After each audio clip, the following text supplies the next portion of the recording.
Okay, guys, welcome back to the channel. Filmed two really cool Zoom interviews today. This first one I'm going to release is on the SourcePoint 10 MoFi speaker by Andrew Jones that was all the rage at Capital Audio Fest. Pretty much universally, where people were wowed by it on its own merit, but then when they learned the price, obviously the pedigree of Andrew Jones behind it, there's really almost nobody that didn't like it. But sometimes, you know, things can get a little exaggerated or hyperbole at shows and limited engagement. What I wanted to share with you today, though, is I know somebody that actually bought a pair, received it already, and has spent time with it. And on top of that, which is puts you above most reviewers who just take things on loan and may be influenced by advertising dollars or peer pressure or whatever from distributors. He bought it on his own money, but also his pedigree. Spoiler alert, it's Steve McCormack, who, if you've seen my channel, you probably know a lot of his history. I have the Zoom interview, I have him go through his history at first. So I broke it into chapters. If you want to skip and already know about Steve McCormack, you can skip that first chapter where he goes through his background and just then starts talking about the SourcePoint. But if you don't know Steve McCormack, he goes through his background. And again, in short, you're not going to find a guy with experience in mastering. He's got experience in retail. He's got experience in making his own gear, modding gear. He invented tiptoes and tweaks. He's been involved with the $1 million audio system that I featured, and it's cost no object systems. He's gone to shows for countless years and heard just about everything out there. And so his years in the business and experience and wisdom is even greater than mine being out there. So I think having his honest appraisal from somebody that actually bought it and knows how to evaluate speakers and shares with you what, on top of just general feedback, also on tips on setup of these and matching it with gear and things, tastes. I think you're going to want to pay attention to this. I know it's a long interview. Zooms are not always that visually exciting, but if you are interested in this speaker, and if you're not, you probably should be, even for a second system or a home theater, I would encourage you to spend the time or dedicate the time to watch this whole video and digest it. I also have some of my members of my channel in on the Zoom, and they contribute question and answers at the end, which may be synonymous with anything you would ask. Feel free to leave comments of any questions. Again, I have interaction daily with Steve almost, such that we can even give you more. And I'm sure we're going to have more feedback in the future as I go to more shows and Steve has more time with them and other people that I know buy them. But for those considering the SourcePoint 10 MoFi speaker, this is going to be very valuable for you. So enjoy. Okay. All right, guys, welcome back to the channel. I got a very special guest who you probably recognize, Steve McCormack of SMC Audio. You've seen him on my channel with his electronics. He's got a background as well with mastering. He worked in retail. He does super high-end setups now. You've seen him in my videos with the $1 million system. So you've seen him in a variety of capacities, but today is a unique capacity because he's one of the few SourcePoint 10 owners, the MoFi speaker from Andrew Jones that I featured at Capital Audio Fest. So I wanted to get Steve's impressions. It's very rare to get any more qualified person, somebody that's actually forked out his money, not taking these on loaner. He forked out his own money to buy them.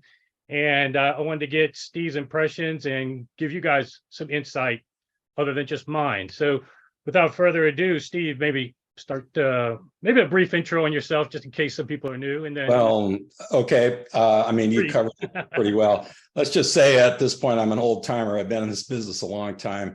I've worn a lot of different hats. I long ago, I kind of had a bug to become a recording engineer, but couldn't get a job doing that, an actual job, and started selling equipment, got into retail. Wound up moving to Los Angeles, where I went to work for Jonas Miller Sound back in the 70s.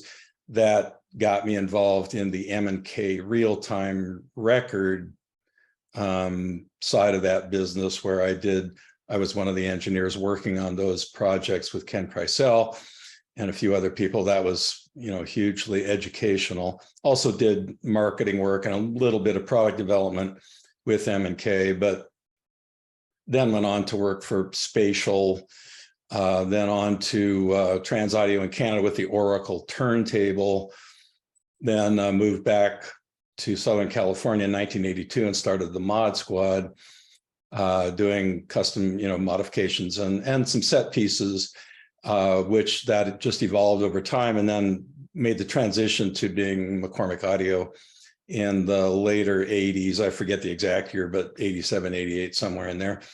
And for a while, I had a store right here in Leucadia called Music by the Sea.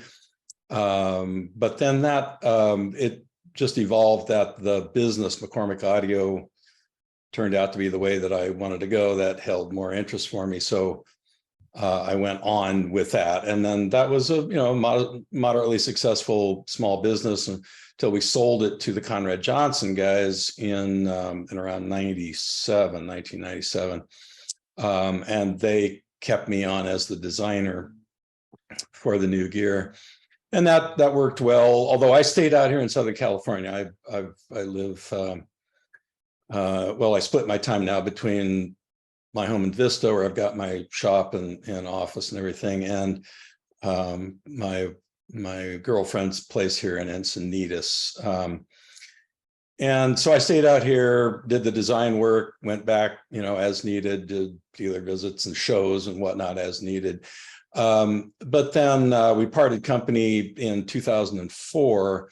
I had started my own very small business, SMC Audio, and I had some ideas about things I wanted to do, some product ideas that I wanted to pursue, and Bill and Lou Conrad Johnson, the owners of McCormack Audio, they really didn't care to be involved in that sort of thing.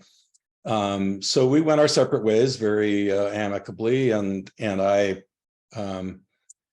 worked to evolve what I was doing with SMC Audio, which was then and still is today primarily doing upgrade work on my earlier equipment. So people send in earlier DNA amplifiers and preamps, and occasionally other things, DACs and passive line drives and things like that to be upgraded. And so that's been a good business and continues to be. And then along the way, I also developed some statement products, some things that let me just express some ideas that I had about like how to make a great preamplifier. So I made the VRE1, and now that's gone through several iterations, and went through some changes as the VRE1. Now it's the VRE2. Still, had the core circuit is very much the same, but all of the peripheral stuff, the chassis, power supply, everything around that has evolved and evolved and evolved. And so, and yeah, back in the late 90s, I'm sorry, let me think back. This actually goes back to the late 80s, excuse me. I got involved with Jim Murad, a professor of English history and literature, but a huge jazz aficionado. And he had been recording jazz live for quite some time at that point. And we met at the store, actually, at Music by the Sea, and got to know each other, and then started working together. And I wound up doing editing and mastering work on his recordings. I set up an editing facility to do that. And for up until relatively recently, just a few years ago, we were doing that and releasing CDs on the Blueport Jazz label. Now, that label never took off as a business entity. Jim tried hard to find people that would pick up the line, do the distribution, all that stuff. He was not able or willing to do that part of it himself, and nor was I.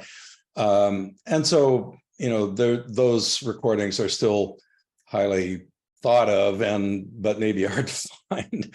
But there's a catalog of, I'm not sure, 25 or 30 total discs that got released. So that was more of a hobby side project, but he and I were deeply involved in that for quite a long time.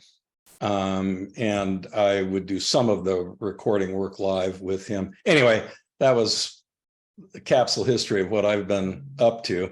Well, I think you're leaving out one important thing. Yeah. Pretty much invented with Tiptoes, you invented the whole vibration control tweak industry. When you see points at the bottom, that's one of the things I think you're most known for those that have been in the hobby for forever. Yeah, on my my epitaph, they'll say inventor of Tiptoes. So yeah, that'll be my lasting memory contribution to the audio biz.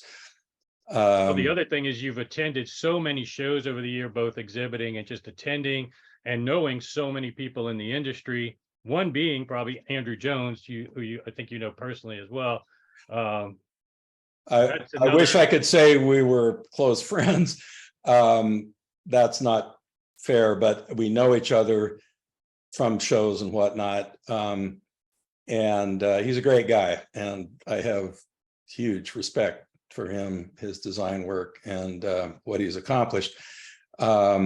So yeah, I've been doing the shows for a very long time. I got to start out in Chicago at CES and then switch to Vegas, and I got to watch Vegas grow and grow and grow and grow and go insane. So that was quite an evolution to watch. But yeah, I've done so many shows, I have lost count a long time ago.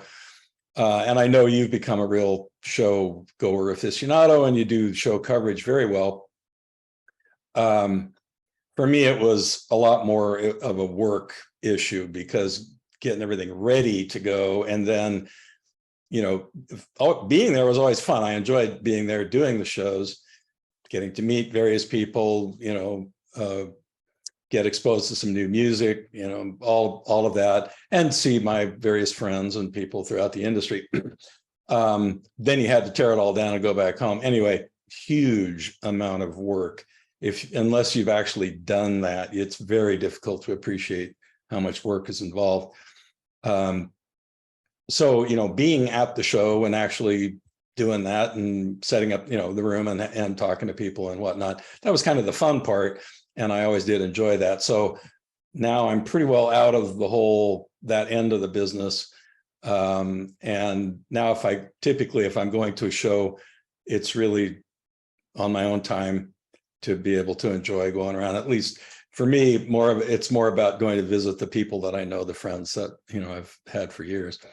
Yeah, well, you bring up a good point. There is a lot more behind the scenes of doing a show, which also parlays into the Andrew Jones speaker and room, because his ability to do demos nonstop for 3 straight days was incredible. And I was filming him on that last day, and he had the same enthusiasm and excitement, which is something he's done already 100 times just at that show.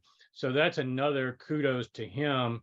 And yeah, not only that, he did a number of interviews, visiting, I think both reviewers and maybe some dealers prior to that show. Mm-hmm. He was out there, doing the road work to promote that product before that show. I think, seems to me that show, the Capital Audio Fest, your coverage and a few others, people's coverage, that it kind of tipped that product over, some magic line into people's consciousness. And it caught the attention of a lot of people. I think that was building just prior to the show, but the demo that they put on and then the coverage of that demo at Capital Audio Fest really seems to have taken it over the top in terms of its visibility and exposure. And it turned out that for me, I actually started a project not so long ago, which I told you about, the editing work that I had been doing, which included, back at the time I was learning how to do video editing and the audio work. And I'd gotten out of that and really kind of taken that whole thing apart. Well, there's projects there that have my own interest that, again, just as my own sort of hobbyist interest I wanted to get back to. So I wanted to set up, in this case, a new and separate editing rig. And I needed some good, some relatively small, high performance, like two-way monitor type speakers for that. And that just happened to overlap with the growing awareness of the SourcePoint 10s. And when I saw those, I thought, that might just be the right thing. And I contacted Andrew Jones, and he was gracious enough to put in a word on my behalf with the MoFi distribution people. And they did send me a pair, which I've now had for a couple of weeks, and have been getting them broken in and getting a handle on them. Now, turns out, may not have been the absolute best choice for the project that I had in mind, because these are fairly big. It can be a little misleading that, to say it's like, call it a bookshelf speaker. I can't think of any bookshelf I would want to put them on. Right. No. They're almost 50 pounds a piece, and they're like 22 inches high and almost 16 inches across, or something like that. So they're beefy. Hang on here. 14 and a half wide, 22 and a half tall, 16 deep without the grill. Right. And I know you'll put pictures of them up for people to see, but it can be deceptive if you see pictures of them. They look, kind of compact. And sure, there's plenty of bigger speakers, but it's not a tiny speaker at all. It is, it's a serious piece of kit, as the Brits like to say, and pretty massive. And it's not that it's huge, but it's not a casual, like, small bookshelf kind of speaker. It needs a good stand, careful setup, everything that would go along with a true high-end product, which it is, absolutely.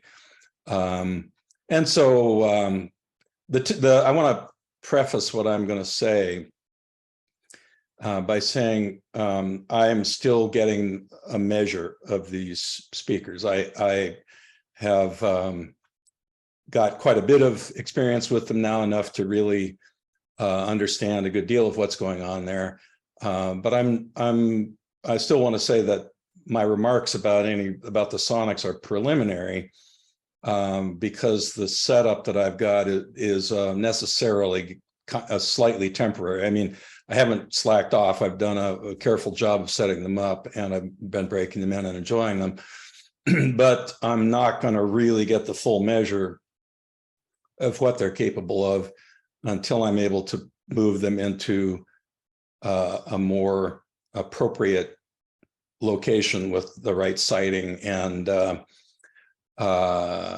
of that, all of the stuff that goes into getting the best out of a speaker, which in this case, I will say, is definitely worthwhile. This is a true high-end speaker. It's capable of really exceptional performance. It's fairly easy to drive. They call it an 8-ohm speaker. It doesn't drop below 6. It gets like down to 6.2 ohms, I think. 91 dB is the rated sensitivity. So fairly easy to drive. It means that you should be able to do a reasonably good job of driving it with almost any amplifier. But it's also a very revealing speaker that will reward you with better and better performance as you hook it up with better and better associated equipment. You're going to have to go a long way before that speaker is the weak link in your reproduction chain. Well, that's two things you touched on that are misleading about it: the size, and then one other thing we haven't really talked about yet is the price. People will think it has, with calling it a bookshelf and thinking that the size is commensurate with his older ELACs or some normal bookshelf, Right. and that price, think that you're not getting a true high-end speaker. But as many people attested to at Capital Audio Fest, even when they upgraded the amp from the Hi-Fi Rose to the BAT balanced audio technologies Mhm. tube amp, there was a measurable improvement. And what you're saying as well, not only the gear, but proper setup rewards you. That's some things that I think is important to communicate to people that are buying this speaker. You're not getting something that normally in the hobby is $3,700 or a bookshelf speaker. Correct. And I agree with you, and I've sort of made this point with the MoFi people, that because of the price point, because this offers so much value, and it's like, what is it, $3,600 or $3,700 is the list price. That I think it would be very easy for some people to kind of fall into the trap of thinking, oh, it's, this is nothing terribly serious. It's a inexpensive, high value product. And yeah, it's going to sound good, but maybe they think they'll just get away with a very casual kind of setup. And, okay, probably it will work well and sound good in a lot of those situations, but it definitely will reward you with better and better performance as you do a more careful job of setup and associating it with the right kind of equipment. This is, it's a really outstanding, excellent speaker. It's extremely capable and doing some things that I'm really pretty amazed by. Now, I know of Andrew's work from the past more with ELAC. He was originally with KEF, and I think he even spent some time with Infinity. But I knew him more when he was working with TAD and did the I'm blanking the name of the reference one, maybe it was. Yeah. That's an amazing. Yeah, that was a product. great speaker. Yeah. And I got to admit, when I saw that and then subsequently what he came up with, I was extremely jealous of the fact that he got to get involved in a situation where he had the resources of Pioneer, this giant company behind him, and could develop all these brand new drivers, the Beryllium technology that they used there. That was a coaxial mid-range tweeter, I believe. That got used as a module in a number of their other products. That's an incredibly good speaker. It's also very expensive. I think what they're selling now for around $180,000 a pair or something like that. And the construction, the cabinet, everything, every detail of that is just the best. And the performance shows it. I'm not in the habit of saying anything is the best in the world, but if you're going to make a short list of the best dynamic, full range, direct radiating, call it a box speaker if you want to, they got to be on that short list. That's a fantastic speaker. The whole line is amazing. Okay, so then he goes off to ELAC and does kind of the other end of the spectrum, where he starts making these very, very high value products that bring a very high level of performance to a lower price category. And then, that line evolved. There's now some very expensive products in that line. And I certainly haven't heard them all, but I used to see Andrew at the shows, doing the ELAC thing quite a bit. And it strikes me, I would have a little difficulty somehow explaining this particular feeling, but when I hear the SourcePoint 10s, to me, they have more in common with the TAD speakers sound than the ELAC sound. And I'm not trying to say there's anything wrong with the ELAC sound, but it just seems more of a family kind of resemblance or heritage, going back to the TADs with the SourcePoint 10s. The SourcePoint 10 uses it's a coaxial driver, custom made. Andrew's had a lot of experience with coaxial driver design, so this is entirely new, his design, but it's a 10-inch, he calls it a paper cone. It's some formulation of paper or fibrous material, whatever, with a 1 1/4-inch tweeter, I think it is. Should look that up. 1 1/4-inch tweeter, of course, in the center, concentric. And they give the frequency responses 42 hertz to 30 kilohertz, but they're not giving any tolerances there. So I haven't seen any graphs or charts or anything on these. But one thing that strikes me about them is I love the voicing balance. It's very dynamic, and the low end is very satisfying and very full. And so when I listen to the music, all the stuff I'm familiar with, it's a very satisfying balance. And that's largely because of the way the bass works in these. What you actually hear from them is going to depend a lot on the setup and how close you are to any room boundaries, whether you're getting reinforcement there in the bass. I'm hearing a real solid 40 hertz and in some response below that, but also at the moment, the setup I've got, the speakers are well away from any wall boundaries. So they're not really getting any kind of reinforcement.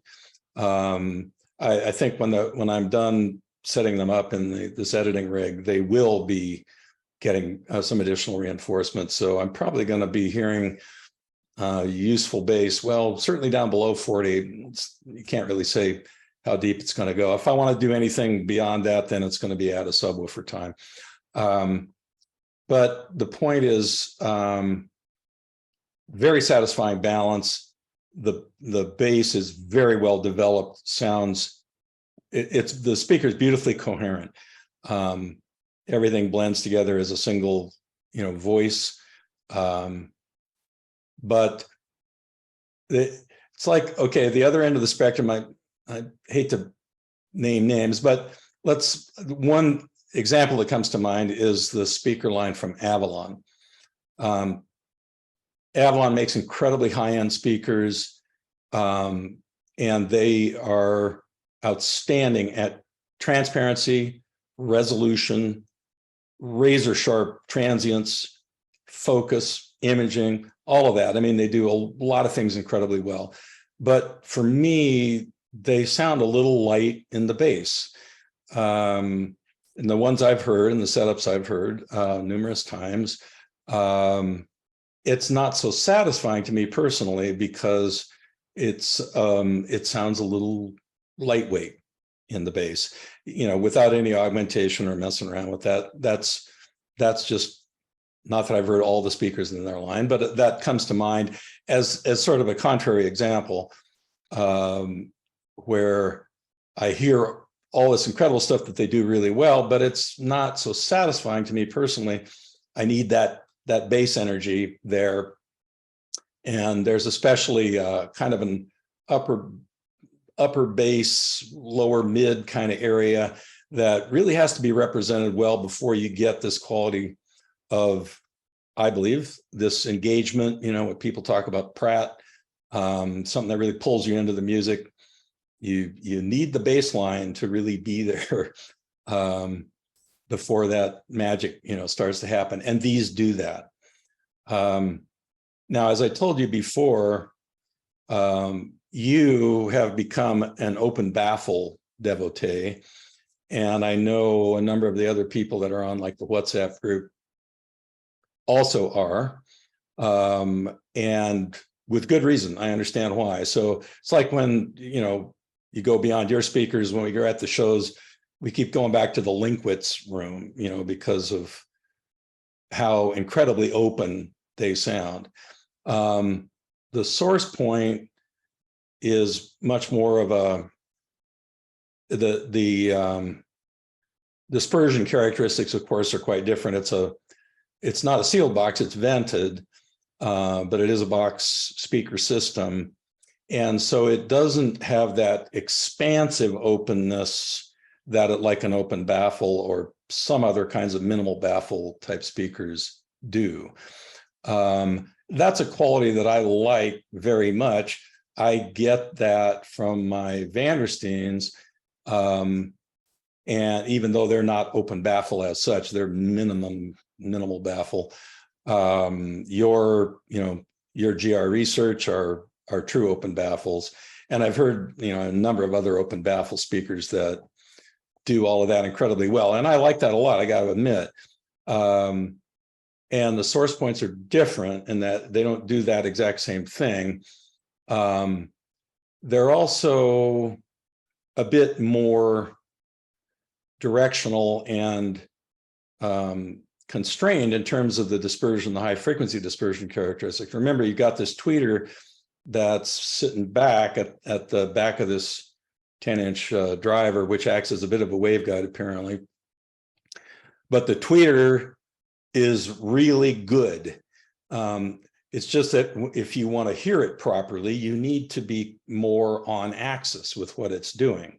So I have found that, in the setup that I've got, that it's more of a sit down and get in the right location, get yourself in the right spot for whatever you're listening to. When you're there, man, it's incredible. The image, focus, soundstage, everything is there. Something I have found quite intriguing about these is that they tell you everything about the recording that you're hearing, whether it's a studio, multi-track kind of thing, or a naturally mic'd simple arrangement with the natural ambience, whatever, and in between, you hear that very clearly. So it's chameleon-like in that sense. It tells you just what's going on in that recording. And there's a lot of information there, including, as I said, this tweeter. It's excellent. It does go way out there, and it sounds great. But you won't hear everything that it's doing until you're kind of down in the sweet spot. So it's a bit more focused in that regard than certain other kinds of speakers that may have a more expansive sound field and maybe a bigger sweet spot, or it doesn't matter so much where you are in terms of the balances that you're hearing. So I will say that I don't mean that to be a caveat. What it means is that as long as you're willing to do the setup properly and then, get down to be in your listening chair in the right spot, get the sweet spot happening when you're playing these, you are well rewarded. They sound excellent. Dynamics are great, and clarity, definition, focus, all of that is great. They also managed to do something which is extremely impressive for almost any speaker, and certainly one at this price point. And that is, they sound sweetly musical. That's one of those things that's hard to define, and some people really hate those kind of descriptors. But a good example is that piece from La Bamba, the jazz variants. Okay, that's a big percussion ensemble on a stage live. Great sense of ambience, et cetera, incredible dynamics and resolution, some serious bass on that recording. But you not only hear the ensemble playing together, you can very easily pick out what the individual musicians are doing when they're playing their instruments. And some of it's kind of tricky. There's some subtle stuff going on there, and some very subtle percussive high frequency things. All of that comes through, and the instruments sound remarkably natural. The natural sense of wood, the drumhead skins, the qualities of these instruments, and the brass and metallic instruments sound correct. So I'm very, very impressed. I think it's, we talked about this a little bit around the Capital Audio Fest. Andrew's done an incredible job here. Obviously, when you make a product at this price point, you've got to make some compromises. You've got to make careful choices. He's got a lot of practice at doing this. And I think the choices that he's made, whatever trade-offs and compromises there may be, he's done a brilliant job of working those choices, those angles, to get really outstanding performance. So hats off to Andrew. He's really done a tremendous job. And as I've predicted a little while back, they're going to sell boatloads of these things. I know this is, although the speaker is available through traditional brick and mortars, it's also available online ordering. And as we know, it's made in China. That's the only way that they're going to get this kind of product at this price point, and where everybody along the way can make some profit as a business venture. But isn't it a good point that I think we talked about, that they may be only able to go to China for the driver technology and manufacturing what they're doing? As a matter of fact, this became a question in my mind that I found interesting. And I actually tried to contact Andrew Jones before this interview, before this is what we're doing, to ask that question. I wasn't able to get through to him. But the question in my mind is, even if we set aside the question of cost, just leave cost out of the equation, could you make that product here in the United States, or even if we just say North America? I mean, literally, is it possible? I don't really know the answer, but I suspect the answer is no. I think you could get some parts of it done here at much higher cost, but I don't know if there's any companies here in the US or Canada that are capable of making that driver. If there are, I apologize to them, but not that I'm aware of.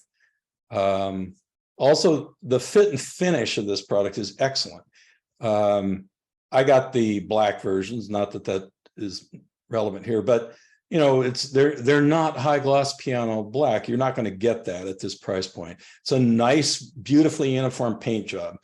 When you're right up to it, you can see the grain of the wood. As soon as you step back a little bit, it's just it's a black speaker, very nicely finished, very smooth, very uniform. The edges are crisp, which is one thing to design that. It's another thing to produce that regularly and without damage to them as they're handled in production. They've got to really take a lot of care.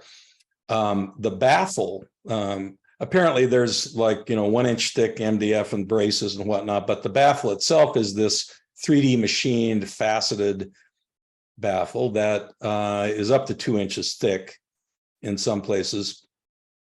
And I'm told that's made from MDF. Okay, that makes sense.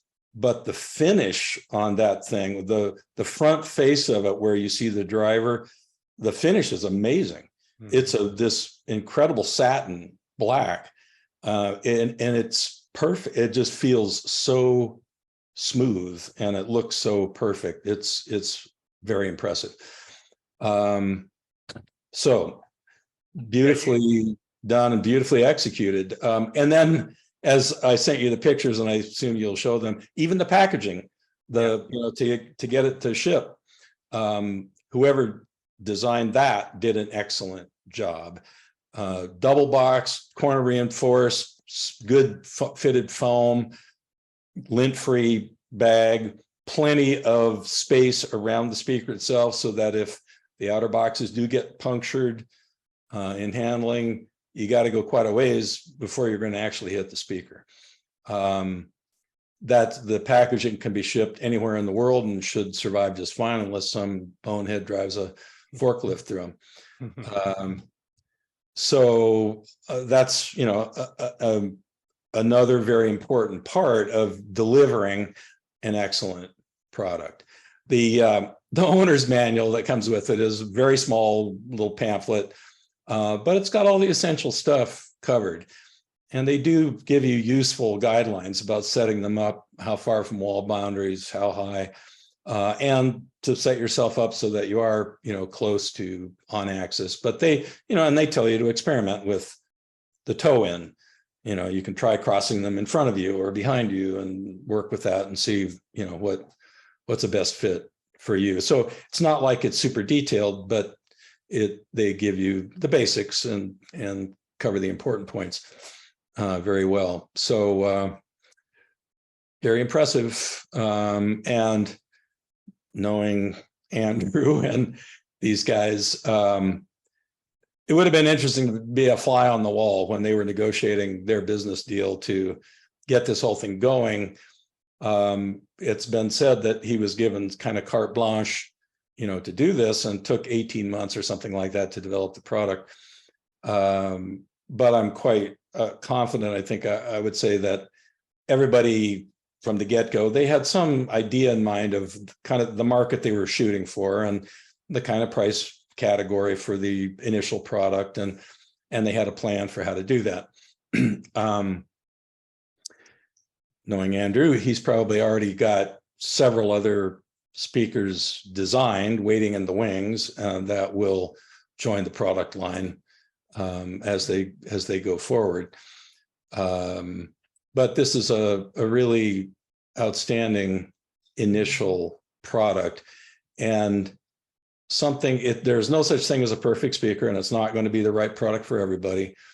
But it delivers so much for such a reasonable, you know, even low price point. It's quite a remarkable achievement. So in this kind of overall sense of price versus performance, size versus performance, fit and finish, all of the things that go into, you know, making a product and then hitting this price point with it. I think it's a darn close to perfect product for this particular goal, you know, what they set out to do. It's brilliantly done. Yeah, I would echo just about everything you said based on my much more limited experience at the show. But just anecdotally, I was paying attention. I had the sweet spot, luckily, so I didn't have that off-axis experience that you were able to experiment with. But what I did pay attention to, and even in my demo video, I think I caught it, people that were way off axis, granted, which you've noted probably is true, but even they were getting satisfying back in the corner. A guy had $300,000 main speakers. He was touting this demo is still pleasing to him and remarkable. And one thing I didn't want to leave out is the application of this. We talked about his TAD speaker, which is one of still a memorable room for me. Of all the hundreds or even thousands I've seen, that is one of the point source boxes I would definitely do. And his ELACs, I guess this one's closer in price, but like you say, it's probably closer in performance to the TAD. But in one respect, I'd almost give this the choice over any of those options he had before, because what I see this is the ideal home theater speaker. It can be your main channel, 2-channel, you're not really sacrificing anything for most people's budgets and standards. But then when you put 3 across and 2 in the back, and you now you take out that main negative of having mismatched speakers. And even if they're quote matched by the model number of whatever brand they say you buy, it's not matched when you turn a thing on the side, totally different cabinet, totally and different drivers. The way this, because of the design, you can turn it on its side. Exactly. And there will be a lot of applications where that will work well. Now, turns out that it's not the cabinet itself is not a regular rectangle. Right. It starts out, the front of it goes straight back, but then there's a back angle, Like a 2 which I degree or forget, something. Yeah. it's a few degrees. Yeah. And MoFi has made an adapter base, so that if somebody, let's say in a recording studio, in a situation where they want to put monitors up on their console, so they lay them on their sides, and they can get this adapter base, which is a few inches thick, but it includes the opposite angle. So when you put them together, it sits flat. So that was a smart. So that's going to be very interesting. Did you find out it's going to be a couple months before they come out with the matching stand? I'm told it'll be out in January. Okay. And I've asked them to please put me down for a pair of those when they do become available. You saw them at the Capital Audio Fest. That's what they were using. It's a solid metal stand with like a 20-inch square plate or something up on the top, 4 heavy legs, and it can be filled. The legs can be filled with whatever, mix of stuff you care to put in there to damp them. They're 20 inches tall, and I have to presume that fits the design goals. That's what you were hearing at the Capital Audio Fest. I've got mine up a bit higher than that, a few inches. And when they actually, for me, when they wind up, sorry, I don't know if you can hear me, but bumping my microphone accidentally. When I do get them set up in my editing rig, I'm going to need them to be even a little bit higher still to be properly on axis for that work. But it's a different application. It's not a normal listening room kind of deal. So that they chose that 20-inch height for and then the speakers were standing up vertically, the tall way up. Also, I think the way the room was laid out, where you were at Capital Audio Fest, was a better arrangement for giving the whole audience there, whether you in the sweet spot or the other people further back. I think they were getting closer to the correct balances. I know Greg Weaver was there. Do you know Greg? He was sitting. He was actually sitting. He was in. You could hear him. Yeah, he had a very distinctive voice. I don't know him personally, but I know his voice, and he was right next to me. Well, I know he was very impressed by the demo as well, even though he wasn't technically, in the exact sweet spot. So that was, I think, kind of representative of a more typical setup that you would find, especially once the stands are available. And they've priced them. I think I heard the retail is going to be $399, so call it $400. And I think their goal was that the pair together would retail for right at $4,000. So you can buy the set. It's a no-brainer, really. I rarely tell people to put less budget into speakers than the electronics, because just building the cabinets and the drivers, just cost profile of speakers usually is where most of your dollars for the biggest return can go to. But in this case, it's hard to say what else, what price point you have to jump to significantly get anything better than what you're getting at this price point, if you like point source box speakers within the limitations of most reasonableness. Like you said, I think what he did was he did the best job of trade-offs and price points and performance that one of the best I've encountered. And that's why I think it's getting such acclaim, is because it's resonating with everybody on all these metrics. It's hard to pick out anything. You're always going to have a few haters, people that have peculiar taste, or people that are probably upset that they spent more on their speakers than these. But this is really a speaker that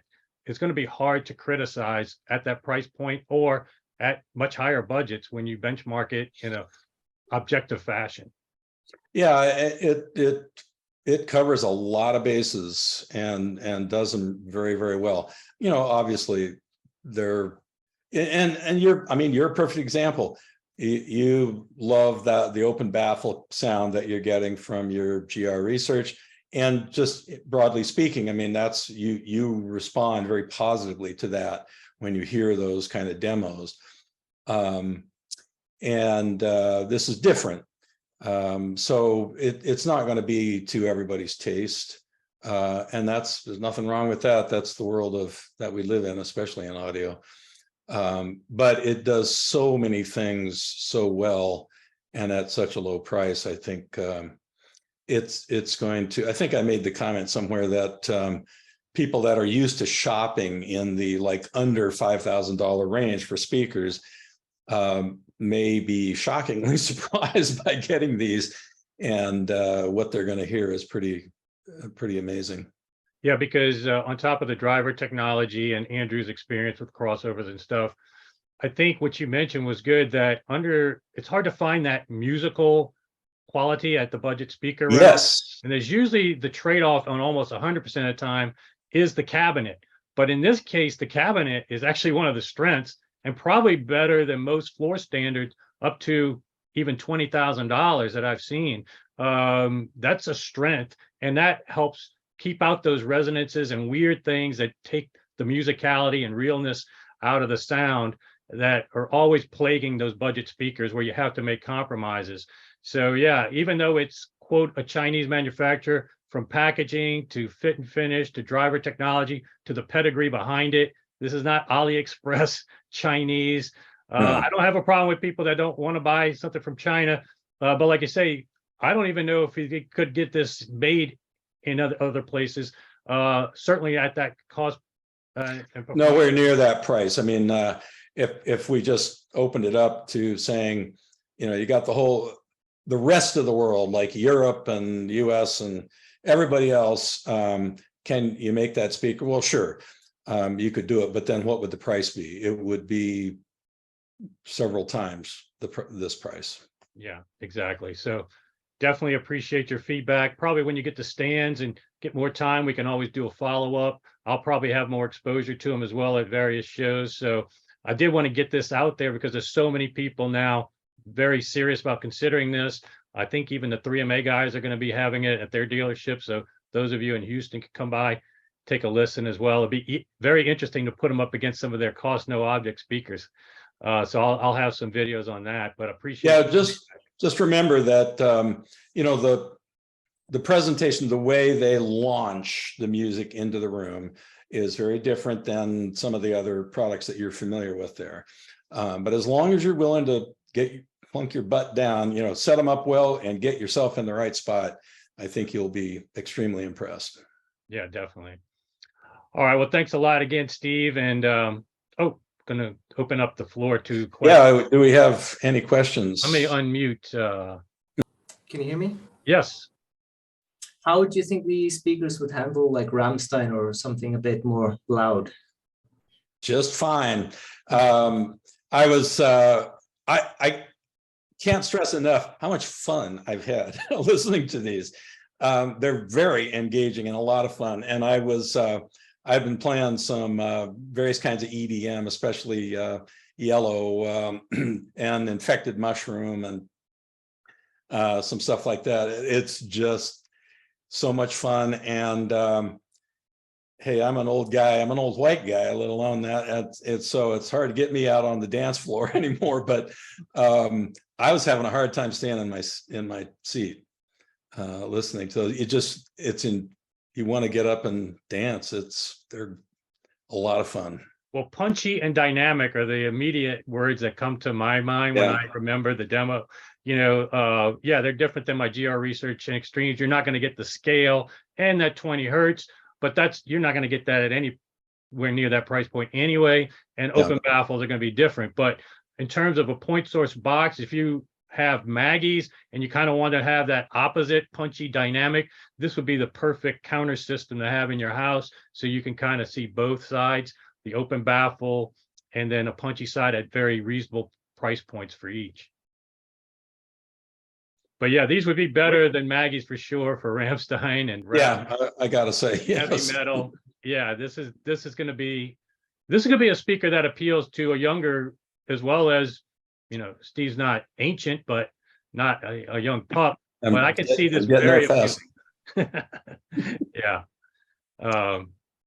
Yeah, Bob, are you on still? I'm here. Yeah, I can hear you. Can you hear me? Yeah, I can hear you. Okay. What power sources did you use? Well, I'm using my own amplifiers, as you might expect, and I haven't gone beyond that at this point. I think at the Capital Audio Fest, they had wound up using a couple of different amps, the Red Rose, and then I think you said BAT, and maybe there was something else that was involved. But all the evidence seems to suggest that these are pretty easy to drive, and so whether it's tubes or solid state, they should do a good job. But system synergy is always going to be a critical question for each individual. So for me, I'm happy with my own amplifiers, which are solid state. They've been doing a fine job. But it's easy for me to picture that they're going to do well with other things. I guess my concern, and we alluded to this earlier, my concern is that somebody will get them and just hook them up to some cheap receiver and call it good. And maybe that will work for them, but and they should play fine with even like a relatively low cost sort of receiver. But they certainly respond well to better electronics. They were 91 dB efficient. What do you think the real power, the sweet spot for the power for these things? Well, I'm not quite sure how to answer that question, but I don't think you need a terribly powerful amplifier to run these. They the specs say up to 200 watts, right? I don't think they even give a minimum suggested power, but if you have a really good 20-watt amplifier, it'll do a fine job running these. I value having some additional headroom for power, so that when you are playing something that's really dynamic, there's less of an issue with clipping and potential overload. But even a low-powered tube amplifier or solid state, either one, but you don't need a heck of a lot of power to get really satisfying sound out of these. And Bob, you have Coaxials, right? Yeah. Yeah, so sound signature wise, I mean, for point source box, I don't think it'd be far off if you ever needed a second system or a home theater. If you like the Coaxials, I think these would be definitely appealing. I'm actually trying to rig up something for my daughter's first house and looking for suggestions. So those caught my attention. I heard them at the show. Yeah. And my problem is I have at this house in my basement, I have Wilson Audio with some Bauer and Wilkins, a bunch of stuff that takes a lot of power. And so I can't even give her any of my used speakers here. Right. So yeah, that's a big benefit we probably didn't even focus on enough, in that a lot of times people that need these speakers that need class A, or they thrive on class A 1,000 watts and whatnot, that's not going to be commensurate with everybody's room in terms of space, heat, and budgets. So yeah, on top of it being only 3,700, you're not really going to have to spend a fortune to drive it with a massive amplifier. that was the problem I was having when I was looking for stuff for. Is everything I have takes big power. Yeah, well, there's a whole world of good class D switching amplifiers now that are quite affordable. And while they may not be the absolute last word in performance, but maybe in the situation like you're describing, where you're trying to put together a system for your daughter, there's probably some good options to be had there, where you can get a fair amount of power for not very much money, a few $100 and 100 watts or more per channel, and a pretty good sounding amp. So that might be something to consider. And then of course they were looking at doing the having their TV mixed in with the listening to, and that's where I was like, Sure. oh boy. Yeah. Oh yeah. I mean, I understand your point. So you could, you could go with an AV receiver if you needed to, but I'm not super familiar with what's available out there, but the usual suspects, the Denon, Pioneer, what else? Yamaha. I mean, there's all Marantz. There's a number of good things to choose from that should do a fine job. That MoFi irrigated amp, did you try that with those speakers? When they Not me personally. Did they have that at the show? Are you talking about the Hi-Fi Rose? Not the DAC streamer. They had an integrated amp they recently released. No, I didn't use. When I was in there, it was just the bat. I saw where they were using the Hi-Fi Rose, but I wasn't aware of another integrated that they used with it. Okay.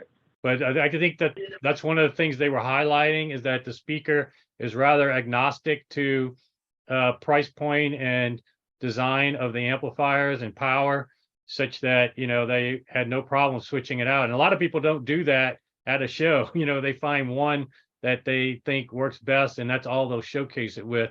So subliminally, and those are takeaways you want to kind of look for.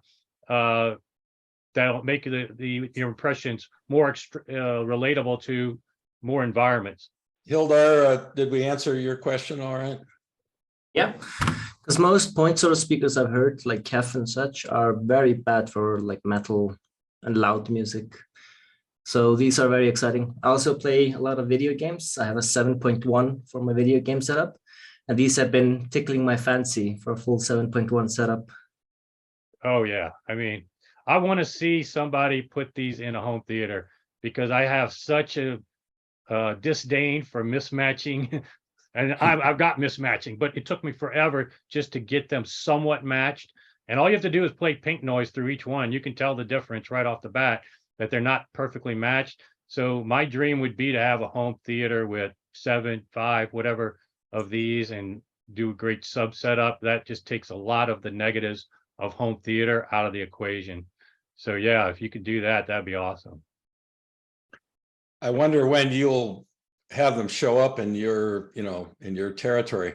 I have no idea, but it may take a while to get the pipeline, the international pipeline filled, so to speak.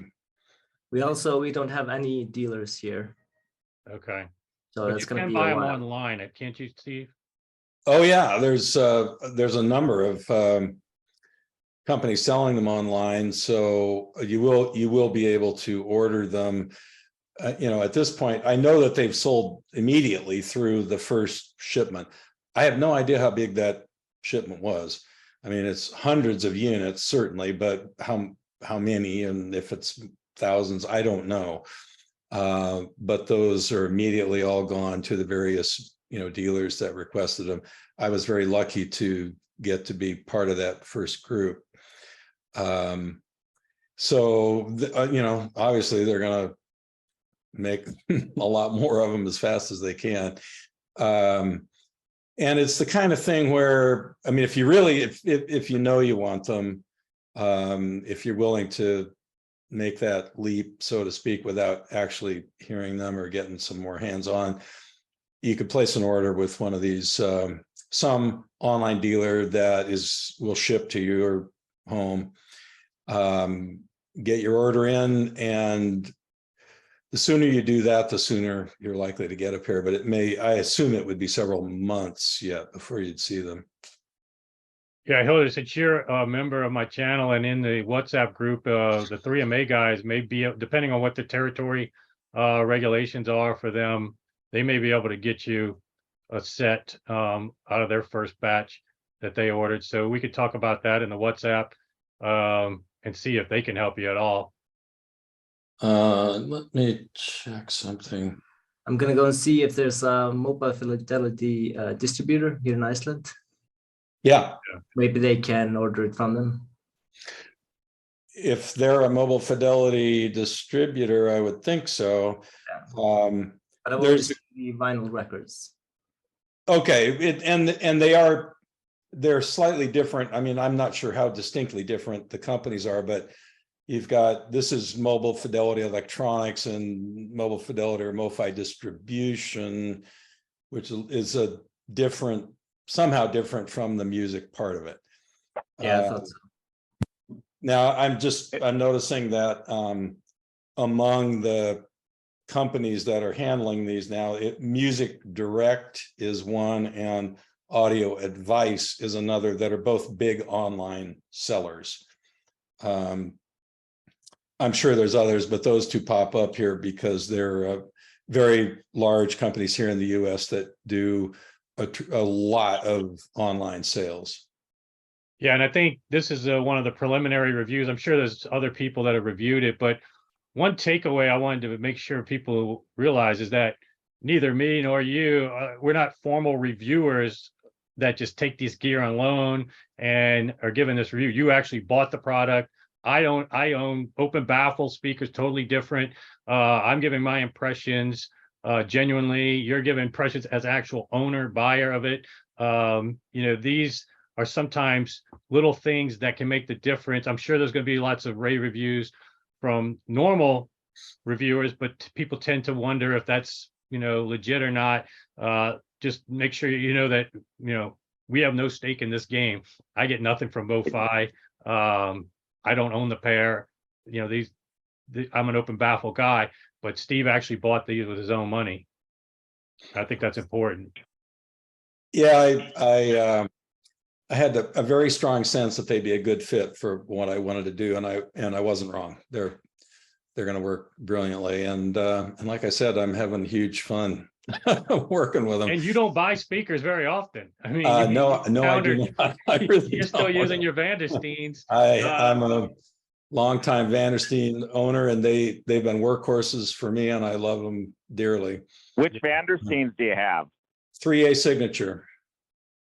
Okay, cool. And he's had those as long as I've known Steve, I think. Yeah. But so yeah, they've been a Steve mainstay. to buy a pair of speakers on its own is first I've ever in 20 plus years of knowing Steve, I've never heard of him buying a pair of speakers. So this is another putting your money where your mouth is. And then the report is, I think, valuable for you guys. So I hope everybody enjoyed hearing from Steve. And like I said, we'll follow up in the future. And certainly if some of my other subscribers and members have it, we'll do some Zooms in the future to give as much perspectives as possible. Yeah, that'll be interesting to get the feedback from other people who get them, bring them into their homes and work with them a while. Be very curious to hear what they have to say. All right. Well, I guess we'll wrap it up. We're a little over an hour.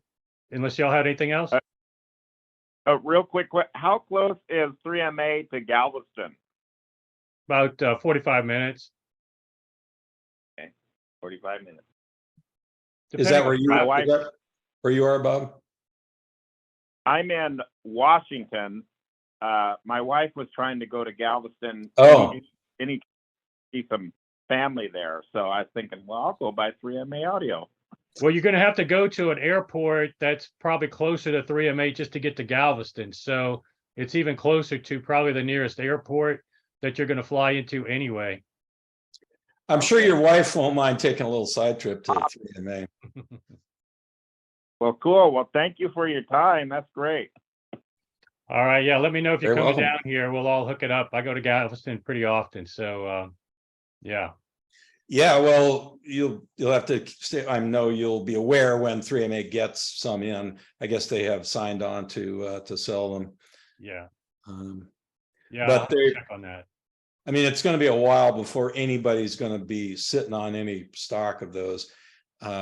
It's it's a pretty exciting new product that a lot of people want, and so the first dealers that are getting these are selling through them very quickly. Yeah. All right, guys. Well, again, thanks for joining. Thank you, Steve, for that insight. And I'm sure we'll be revisiting this in the future. Sounds good. Thank you. And once again, Andrew, if you ever watch this, great job. Fantastic job. All righty, guys. Thanks again and have a good rest of the Sunday. Thank you. All right. Bye. So long. Merry Christmas. Same to you.